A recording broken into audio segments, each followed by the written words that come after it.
Chapter 7. The Pulpit. I had not been seated very long ere a man of a certain venerable robustness entered. Immediately, as the storm-pelted door flew back upon admitting him, a quick, regardful eyeing of him by all the congregation sufficiently attested that this fine old man was the chaplain. Yes, it was the famous Father Mapple, so called by the whalemen, among whom he was a very great favorite. He had been a sailor and a harpooneer in his youth, but for many years past had dedicated his life to the ministry.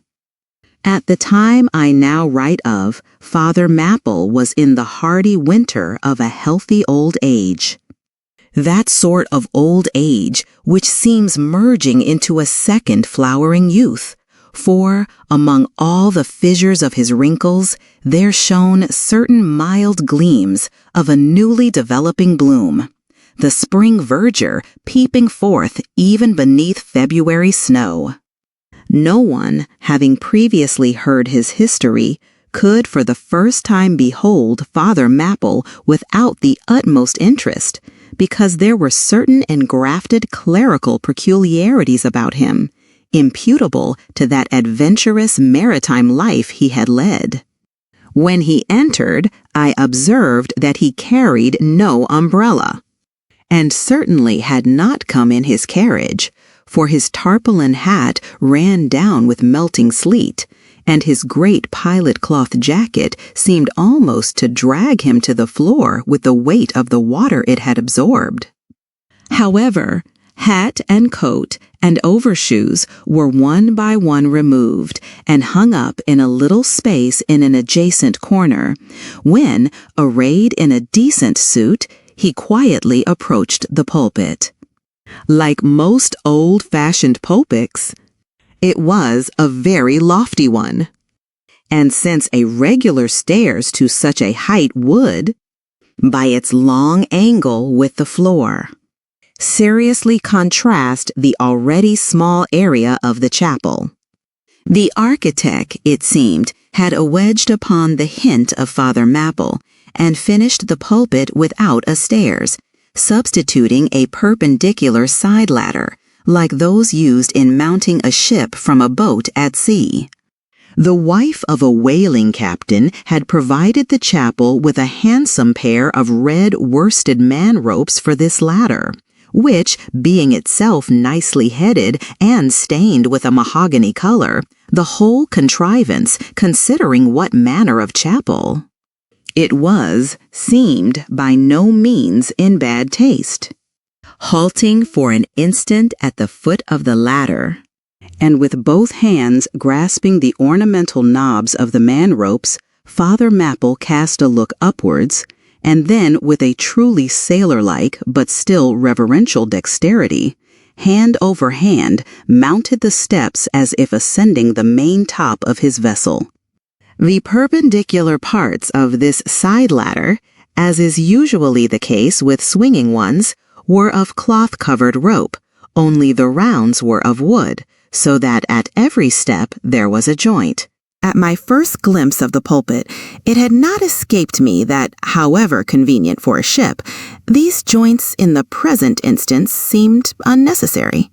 For I was not prepared to see Father Mapple, after gaining the height, slowly turn round, and, stooping over the pulpit, deliberately drag up the ladder step by step till the whole was deposited within, leaving him impregnable in his little Quebec.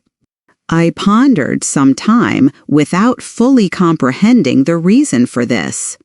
Father Mapple enjoyed such a wide reputation for sincerity and sanctity that I could not suspect him of courting notoriety by any mere tricks of the stage.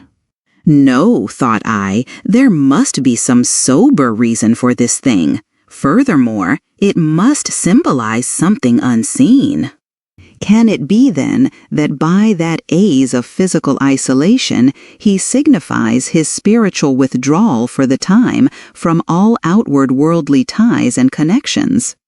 Yes, for replenished with the meat and wine of the Word, to the faithful man of God, this pulpit, I see, is a self-containing stronghold, a lofty Ehrenbreitstein with a perennial well of water within the walls. But the side ladder was not the only strange feature of the place, borrowed from the chaplain's former seafarings.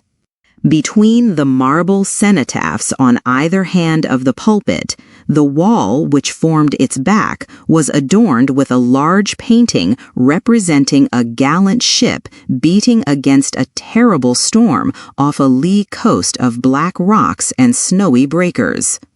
But high above the flying scud and dark rolling clouds, there floated a little isle of sunlight from which beamed forth an angel's face.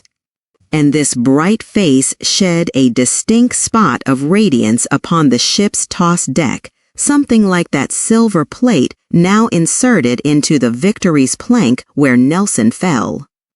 "Ah, noble ship," the angel seemed to say, beat on, thou noble ship, and bear a hardy helm, for lo, the sun is breaking through, the clouds are rolling off. Serenest azure is at hand." Nor was the pulpit itself without a trace of the same sea taste that had achieved the ladder and the picture.